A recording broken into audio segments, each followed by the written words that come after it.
성경 누가복음 18장 1절에서 8절까지의 말씀입니다. 신약 성경 125면에 있습니다. 하나님의 말씀을 같이 합독하도록 하겠습니다. 누가복음 18장 1절에서 8절입니다. 시작. 예수께서 그들에게 항상 기도하고 낙심하지 말아야 할 것을 비유로 말씀하여 이르시되, 어떤 도시에 하나님을 두려워하지 않고 사람을 무시하는 한 재판장이 있는데, 그 도시에 한 과부가 있어 자주 그에게 가서 내 원수에 대한 나의 원한을 풀어주소서 하되, 그가 얼마 동안 듣지 아니하다가 후에 속으로 생각하되, 내가 하나님을 두려워하지 않고 사람을 무시하나 이 과부가 나를 번거롭게 하니 내가 그 원한을 풀어주리라. 그렇지 않으면 늘 와서 나를 괴롭게 하리라 하였느니라. 주께서 또 이르시되, 불의한 재판장이 말한 것을 들으라. 하물며 하나님께서 그 밤낮 부르짖는 택하신 자들의 원한을 풀어주지 아니하시겠느냐? 그들에게 오래 참으시겠느냐? 내가 너희에게 이르노니 속히 그 원한을 풀어주시리라. 그러나 인자가 올 때에 세상에서 믿음을 보겠느냐 하시니라. 아멘. 신학자들은 누가복음 28장 비유가 17장 후반부와 연결되어 있다라고 그렇게 봅니다. 17장 후반부에는 어떤 내용이 있냐면 바리새인들이 찾아와서 예수님께 질문하는 내용입니다. 하나님의 나라가 어느 때에 임하나이까? 라고 묻습니다. 예수님은 하나님의 나라가 늘 가까이 왔다, 그리고 병자들을 귀신을 내어 쫓아주시면서 하나님의 나라가 너희 가운데 임했다라고 말씀해 주셨기 때문입니다. 그런데 예수님의 이 말씀이 유대인들, 특히 바리새인들에게는 거리낌이 되었습니다. 잘 이해가 되지 않았던 거예요. 왜냐하면 그들의 생각에는 하나님의 나라는 지금 나라를 잃고 600년 동안 다른 나라의 지배를 받고 있는 이 이스라엘에 다윗 왕과 같은 메시아가 출현하여 그 왕권을 회복하고 나라를 회복하는 것으로 하나님의 나라를 이해했기 때문입니다. 그래서 다윗의 후손 메시아가 오게 된다면 그는 군대를 모으게 될 거고, 우리를 다스리고 있는 이 로마와 저항하면서 전복시키고, 그리고 우리의 고유의 땅을 또 민족성을 회복시킬 것이다 라고 굳건하게 믿고 있었습니다. 그런데 예수님의 행보를 가만 지켜보고 있던 이 바리새인들은 예수님과 하나님의 나라와는 거리가 멀다라고 생각하게 된 것이죠. 예수님은 가난한 자들을 만납니다. 병든 자, 소외된 자, 자신들이 보기에는 죄인인 사람들인 세리와 창기들과 밥을 먹고 그렇게 즐거운 시간들을 보내고 있는 사람처럼 보일 뿐이었습니다. 종종 기적을 행하시는 것을 보기도 하고 소문을 듣기도 했지만, 그들이 알고 있는, 기대하고 있는 하나님의 나라는 예수 그리스도를 통해 이루어지지 않고 있었고 눈으로 확인할 수도 없었던 것이죠. 그래서 예수님께 나와 따져 묻고 있는 겁니다. 당신 거짓 선지자 노릇 그만해라, 그리고 가짜 메시아 행세 그만해라 라며 예수 그리스도를 조롱하고 있는 것이죠. 자신들이 믿고 신념화해 놓았던 이 하나님 나라, 그 나라와 다른 하나님 나라를 선포하고 보여주고 있는 예수 그리스도를 조롱한 셈입니다. 그들의 질문에 예수님께서 이렇게 대답을 하시죠. 하나님 나라는 볼 수 있게 임하는 것이 아니다. 여러분, 좀 뜬금없는 말씀입니다. 나라의 3요소 우리 다 알고 있습니다. 영토, 국민, 주권입니다. 일정한 영토가 있어야 해요. 그리고 거기에 살고 있는 사람들이 있어야 합니다. 그리고 주권에 의한 하나의 통치 조직이 있는 게 나라 아니겠습니까? 분명 눈에 보이는 게 나라입니다. 특정 지어서 무엇이 나라다라고 가져와 봐라 이럴 수는 없지만, 이런 요소들이 있으면 나라라고 우리가 칭한다라는 것이죠. 그런데 예수님은 하나님의 나라는 볼 수 없다라고 말씀하십니다. 예수님이 십자가를 지시기 전에 빌라도 앞에 잡혀가셔서 신문을 받는 장면이 요한복음에 기록되어 있지요. 거기에 신문을 받으실 때 예수님이 빌라도에게 이런 말씀을 하십니다. 내 나라는 이 세상에 속한 것이 아니니라. 만일 내 나라가 이 세상에 속한 것이었다면 내 종들이 싸워 나로 유대인들에게 넘겨지지 않게 하였으리라. 이제 내 나라는 여기에 속한 것이 아니니라 라고 말씀하십니다. 빌라도가 예수님께 네가 유대인의 왕이냐 라고 되묻지요. 유대인의 왕으로서 나라를 세우기 위해 로마에 저항하고 있는 너의 모습이 있지 않느냐라고 질문한 것입니다. 그러나 예수님은 한 번도 로마의 정권을 흔든 일도, 군대를 세워서 저항한 일도 없었습니다. 왜냐하면 예수님이 세우시는 하나님의 나라는 눈에 보이는 나라가 아니기 때문입니다. 그렇다면 예수님이 말씀하신 하나님의 나라는 무엇일까? 예수님은 빌라도에게 이어 이렇게 말하십니다. 내가 왕이니라. 왕임을 인정하세요. 내가 이를 위하여 태어났으며 이를 위하여 세상에 왔나니 곧 진리에 대하여 증언하려 함이로라. 무릇 진리에 속한 자는 내 음성을 듣느니라. 아멘. 대답해 주십니다. 예수님은 진리를 증언하기 위해서 태어나셨고 진리를 증언하기 위해 세상에 오셨다 말씀하십니다. 진리는 무엇인가? 진리는 바로 구약에 예언되었던 메시아가 예수 그리스도라는 것이죠. 예수 그리스도를 믿음으로 구원받는 것과 구원받은 백성은 하나님의 다스림을 받는 하나님의 백성이 된다라는 게 진리입니다. 이 세상에 살지만 하나님의 백성은 하나님의 말씀대로 하나님의 뜻대로 살아가게 됩니다. 이 땅에서 하나님의 영광과 능력을 나타내며 하나님의 대사로 살아가게 되는 것이죠. 그래서 하나님의 나라는 영토를 초월합니다. 하나님의 나라는 어떤 특정 민족을 초월합니다. 하나님의 나라는 어떤 주권의 정치 형태를 초월하여 임하는 것입니다. 우리는 하나님 나라의 백성으로 살고 있습니까? 아니면 우리가 꿈꾸고 있는 하나님의 나라를 기다리고 있습니까? 바리새인들이 던졌던 이 질문은 우리의 삶 속에서 매일매일 던져지는 질문 아닙니까? 하나님, 제가 생각했던 하나님의 나라는 이런 나라가 아닙니다. 제가 하나님을 믿은 이유는 이런 것을 받기 위해서 믿는 게 아닙니다. 왜 저의 생각과 하나님의 생각이 이렇게 다르지요? 라고 끊임없이 우리는 삶 속에서 하나님께 질문하고 있지 않습니까? 예수님은 하나님의 나라, 하나님의 나라에 속한 백성답게 살아가는 것이 참 중요하다라고 우리에게 말씀해 주십니다. 하나님의 뜻, 예수님의 말씀대로 사는 사람은요, 이 세상에서 저항을 받게 됩니다. 때론 집단 린치를 당할 때도 있습니다. 거룩함과 정결함은 탐욕과 정욕으로 찌든 세상이 제일 싫어하는 단어이기 때문입니다. 그리고 그 거룩을 추구하고 정결함을 추구하는 사람을 이 세상은 더럽혀서 망가뜨려서 희열을 느끼는 곳이 바로 이 세상이기 때문입니다. 특히 하나님 나라는 눈에 보이지 않는다 말씀드렸죠. 그래서 신실하게 믿음 생활을 하고 있는 사람일수록 유혹이 심합니다. 왜냐하면 그들이 고단한 삶을 살 수밖에 없기 때문이죠. 그래서 하나님 나라의 왕이신 예수님이 여기 있다, 거기 가면 예수님 만날 수 있다, 저기 있다라고 유혹을 한다라고 예수님이 설명해 주고 있습니다. 그러나 그곳에 가지도 말고 따르지도 말라라고 단호하게 말씀해 주시지요.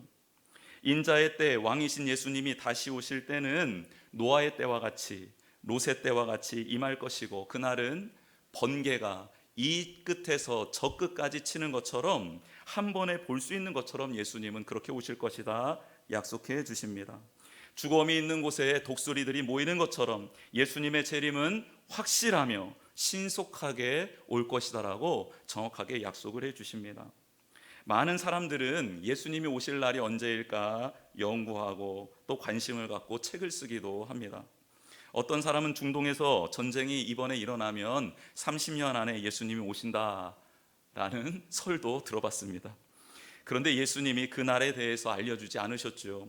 오직 아버지밖에 모른다고 하시면서 그 날에 대해서는 말씀하시지 않습니다. 반드시 오기는 오지만 그때를 연구하거나 책을 내거나 관심 있게 살펴보지 말라는 거예요. 말씀과 이 시대를 짝을 이루어서 해석하는 일도 멈추라는 것입니다. 예수님은 반드시 오실 그 날을 대비하며 깨어있기를 원하고 우리가 그 말씀을 붙들고 지켜나가기를 원하고 계시는 것이지요.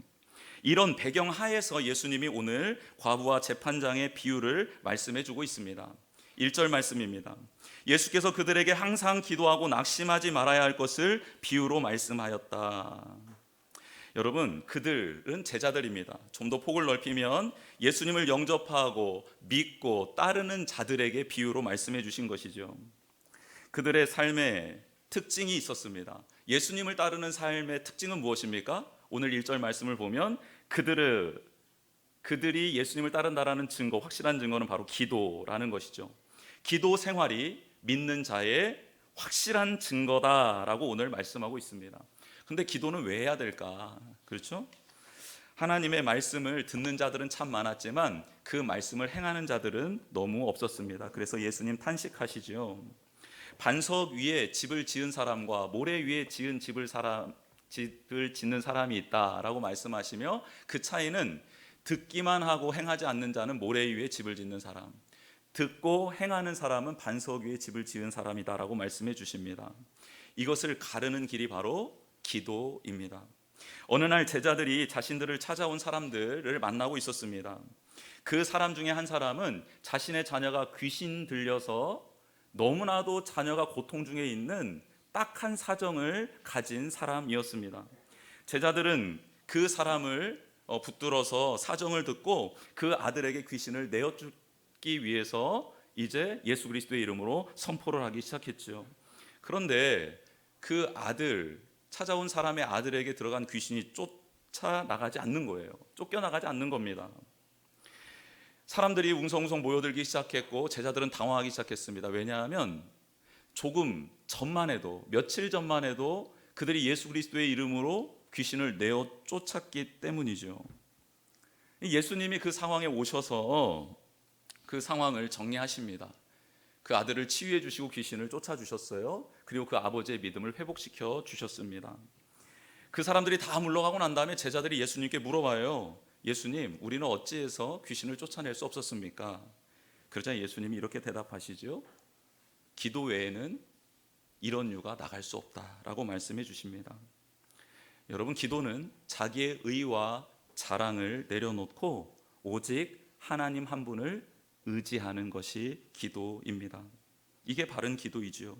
하나님의 은혜로, 하나님의 능력으로 충만해졌다라는 것은 그분을 온전히 의지하고 있다, 자신을 부인하고 있다라는 뜻입니다. 여러분, 기도를 많이 하지만 예수님을 닮아가지 않고 오히려 교만해지고 있다면 기도를 통해 하나님을 의지하고 자신을 부인하는 것이 아니라 자신을 의지하며 하나님을 이용하는 기도를 하고 있다라는 반증이기도 합니다. 예수님을 믿고 따르는 자의 특징은 뭐라고요? 기도입니다. 기도는 말씀을 행할 능력을 얻는 시간이고 나를 부인하고 하나님을 전적으로 의지하는 시간입니다. 겸손하게 주님의 이름으로 사명을 감당하는 사명자로 거듭나는 시간이 기도의 시간입니다. 이렇게 기도하는 사람들에게 가장 큰 장애물이자 어찌 보면 치명적인 독과 같은 것이 있습니다. 그것이 바로 낙심입니다. 낙심하다로 번역된 이 단어는 완전히 정신을 잃다, 녹초가 되다라는 뜻을 가지고 있습니다. 즉, 현실적인 어려움이 있는 상황 가운데 기도하던 자가 그 상황이 풀려지지 않으면 낙심하게 되는데 그 상황을 정신을 온전히 잃어버렸다, 그리고 녹초가 되었다라고 지금 표현하고 있는 것입니다. 여러분, 왜 이런 일들이 신앙이 깊은 사람들에게 일어나는 것일까요? 그것은 현실의 문제와 기도 사이의 간극이 너무 크기 때문입니다. 2절 말씀 보겠습니다. 이르시되 어떤 도시에 사람을 두려워하지 않고 사람을 무시하는 한 재판장이 있는데, 여러분, 우리가 살고 있는 이 세상을 단적으로 표현해 주고 있는 말씀 아닙니까? 우리가 살고 있는 세상은 어떤 세상입니까? 하나님을 두려워하지 않는 사람들이 가득한 곳입니다. 그런 사람들이 권력을 잡고 있습니다. 자신의 이익을 위해 물불을 가리지 않고 활동하고 있는 곳이 바로 이 세상 아닙니까? 패역합니다. 부도덕해요. 불의와 타협하고 이익이 되는 일이라면 인격을 짓밟고 생명을 도구화하고 있는 게 이 세상 권력 잡은 자들의 모습 아닙니까? 그런 세상에서 믿음을 지키고 하나님의 뜻이 이루어지는 통로가 되고 싶습니다라고 거룩하고 흠없는 성도로 살아가겠다라고 다짐하는 사람들은 어떤 삶을 살게 될까요? 3절 말씀 보겠습니다. 그 도시에 한 과부가 있어 자주 그에게 가서 내 원수에 대한 나의 원한을 풀어 주소서 하되. 불법이 성한 곳에 살아가고 있는 성도들의 모습이 꼭 과부와 같다라고 말씀하고 있는 것이죠. 당시 과부는 사회에서 생존하기 무척 어려웠습니다. 보호자가 없는 사람, 혼자서는 아무것도 할 수 없는 존재가 바로 과부였던 것이죠. 즉, 과부는 누군가의 도움이 없이는 절대적으로 살아갈 수 없는 최약층, 빈곤한 자, 일상생활이 어려운 사람이 과부였던 것입니다. 세상에 살아가는 사람들, 이 세상의 문화 속에 욕망에 탐닉하며 권력을 잡고 자신의 의를 내세우며 살아가는 사람들이 봤을 때 성도들은 마치 이 과부처럼 보인다라는 거예요. 거기에다 이 과부는요, 억울한 일을 참 많이 당합니다. 그렇지 않습니까? 여기저기서 시비를 겁니다. 고통을 받기 일수 아닙니까? 오늘 이 과부는 나의 원한을 풀어주소서라고 말을 합니다. 근데 이 말의 뜻은 한을 풀어달라는 말이 아닙니다. 원어적으로 정확하게 해석하면 공정한 판결을 부탁합니다라는 뜻이에요. 공정한 판결을 부탁합니다. 정의와 공의를 행해달라고 간절히 부탁하는 것입니다. 시시비비를 따져달라고 부탁하고 있는 것입니다. 내 편을 들어달라는 말도 아니요, 내 한을 풀어달라는 말도 아닙니다. 공의와 정의만 바로 서게 도와주십시오라고 간청하고 있는 것입니다. 그런데 상대는 불의한 재판장입니다. 돈을 받고 판결을 굽게 하고 돈을 많이 주는 자의 편에 서서 판결하는, 이미 공의와 정의라는 단어는 잊혀진 지 오래인 불의한 재판장입니다. 4절 5절 말씀 보겠습니다.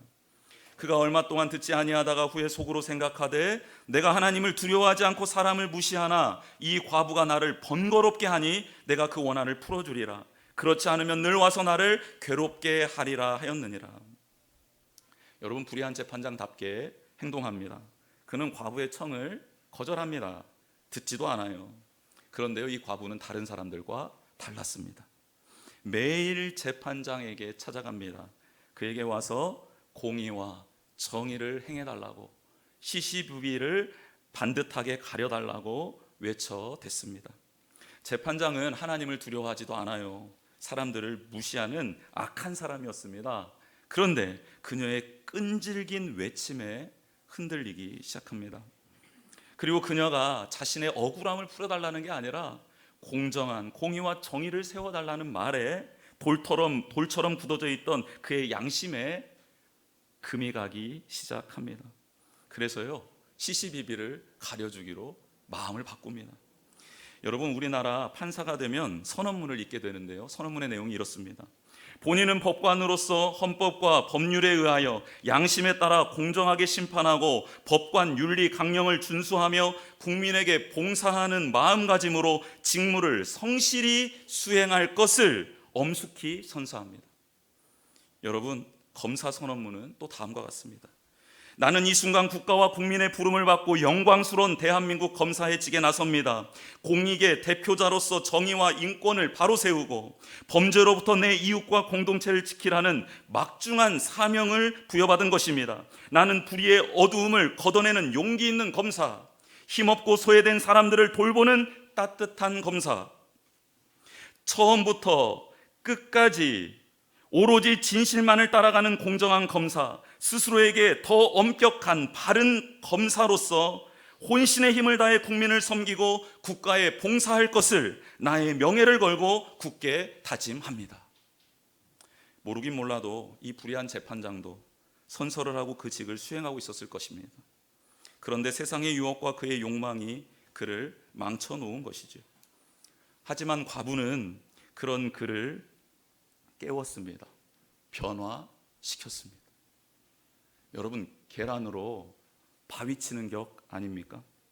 어떻게 힘없고 나약한 한 과부가 불의한 재판장을 공의와 정의를 행하는, 시시비비를 가리고 싶어하는 다시 온전한 재판장으로 바꿀 수 있단 말입니까? 그런데 오늘 말씀은 가능하다. 끈질기게 찾아가서 그에게 공의와 정의를 행하기를 강구하면 된다. 재판장은 바로 그 일을 하라고 세워놓은 자리이기 때문이다라고 너무나도 귀중한 진리를 우리 가운데 가르쳐주고 있습니다. 6절입니다. 주께서 또 이르시되 불의한 재판장이 말한 것을 들으라. 예수님은 과부의 끈질긴 간청을 통해 불의한 재판장이 한 말을 다시 한번 들어보라고 우리에게 말씀하십니다. 재판장이 뭐라고 했어요? 이렇게 말합니다. 나는 하나님을 두려워하지도 않아. 그리고 나는 사람들을 무시하는 악한 그런 존재야. 이 과부가 나를 번거롭게 하니 내가 공의와 정의를 행하리라. 그렇지 않으면 늘 와서 나를 괴롭힐 것 같아. 불의한 세상에 살아가는 권력자가 변화될 수도 있다라고 하나님은 우리에게 말씀해 주시고, 그리고 과부의 청을 들어 공의와 정의를 행할 수도 있다라는 가능성에 대해서도 우리에게 말씀해 주십니다. 특별히 오늘 이 말씀을 통해 놓치지 말아야 한다라고 우리에게 강조하고 있는 부분은 어떤 부분입니까? 재판장의 고백을 통해 본인이 괴롭지 않기 위해서라도 이 과부의 청을 들어줘야겠다라는 이 말입니다. 사랑하는 성도 여러분, 우리는 어떻게 이 세상을 살아가야 할까요? 괴롭고 힘들고 무시당하고 원망할 일이 많은 이 세상이지만, 그럼에도 불구하고 하나님이 우리에게 맡겨주신 그 사명 말씀을 따라 공의와 정의, 사랑과 긍휼을 행하며 나아가야 될 줄 믿습니다. 우리 힘으로 할 수 없을 때, 그렇죠? 우리는 그 일을 할 수 있는 자의 양심을 흔들어 깨우고, 그리고 온전하게 그 사명을 감당할 수 있도록 그렇게 그를 깨우는 자로 쓰임 받아야 합니다. 끈질기게 괴롭혀야 한다라는 것이죠. 그래서 그가 정말 이제는 못 참겠다, 두 손 두 발 다 들겠다라고 말할 때까지 그렇게 해보자라는 것입니다. 그들의 입에서 이제 못 참겠다, 내 자리로 돌아가야겠다라고 고백할 때까지 우리는 그런 거룩한 삶을 살아야 될 줄 믿습니다. 7절입니다. 우리 7절 같이 한번 읽어보겠습니다. 시작. 하물며 하나님께서 그 밤낮 부르짖는 택하신 자들의 원한을 풀어주지 아니하시겠느냐? 그들에게 오래 참으시겠느냐? 아멘. 예수님을 믿고 따르는 자들의 고민은 현실과 기도 사이에 간극이 크기 때문에 일어난다라고 말씀드렸습니다. 기도하는 사람들에게 독은 낙심이라고 했습니다. 낙심할 수밖에 없는 상황에 직면하게 될 때, 기도를 이렇게 드렸는데, 하나님께 부르짖었는데 왜 나의 상황은 이렇지? 라고 그 상황에 직면하게 될 때 우리는 낙심하게 돼요. 정신을 잃게 되고 녹초가 됩니다. 번아웃이 되는 것이죠. 그래서 주님은 오늘 우리에게 말씀해 주고 있는 겁니다. 낙심하지 않을 수 있는 진리를 알려주고 있는 거예요. 여러분, 우리의 기도를 들으시는 하나님은 불의한 재판장이 아니라는 겁니다. 공의와 정의를 행하시는 선하신 하나님이시다라고 말씀하십니다. 세상에서 일어나는 모든 악을 보고 계십니다. 사랑하는 자녀들이 당하고 있는 일들, 억울한 일들, 참담한 일들을 다 바라보고 계십니다. 하나님의 나라를 세워가기 위해 노력하며 하나님께 공의와 정의를 세워달라고 그렇게 하나님께 부르짖고 있는 그 기도를 오래 참지 않고 응답해 주시겠다라고 약속해 주십니다. 하나님께서 이 땅에 속히 공의와 정의를 행하실 줄 믿습니다. 우리는 눈에 보이지 않는 하나님의 나라를 세워가는 사람들입니다. 그게 때로는 굉장히 부담스럽고 어려울 수도 있습니다. 그래서 오늘 예수님은 기도하라라고 말씀하고 있습니다.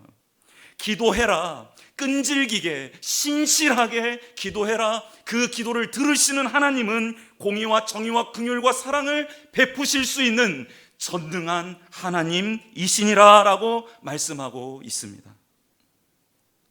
신실하게 변함없이 그 하나님을 붙드는 우리가 되기를 원합니다. 여러분, 세상은 우리를 뭐로 바라본다고요? 과부로 바라본다고요. 연약한 자, 쓸모없는 자라고 바라본다고요. 그런데 하나님은 우리를 어떻게 바라보십니까? 너는 나의 가장 소중한 아름다운 신부다라고 우리를 바라보고 계십니다. 결국 세상은 행한 대로 심판을 받게 되고, 보이지 않지만 그 나라를 붙들고 하나님 앞에 기도하며 나아간 우리는 행한 대로 영생을 누리게 될 줄 믿습니다. 이 시간 같이 찬양하며 나아가도록 하겠습니다. 먼저 주보의 내용 한번 채워보도록 하겠습니다. 눈에 보이지 않지만 존재하는 하나님 나라 백성으로 사는 사람은 무엇을 할까요? 기도를 합니다. 불의한 세상에서 만나는 일들은 기도하는 사람을 낙심하게 하기도 한다라는 것을 오늘 말씀을 통해 알게 되었어요. 두 번째입니다.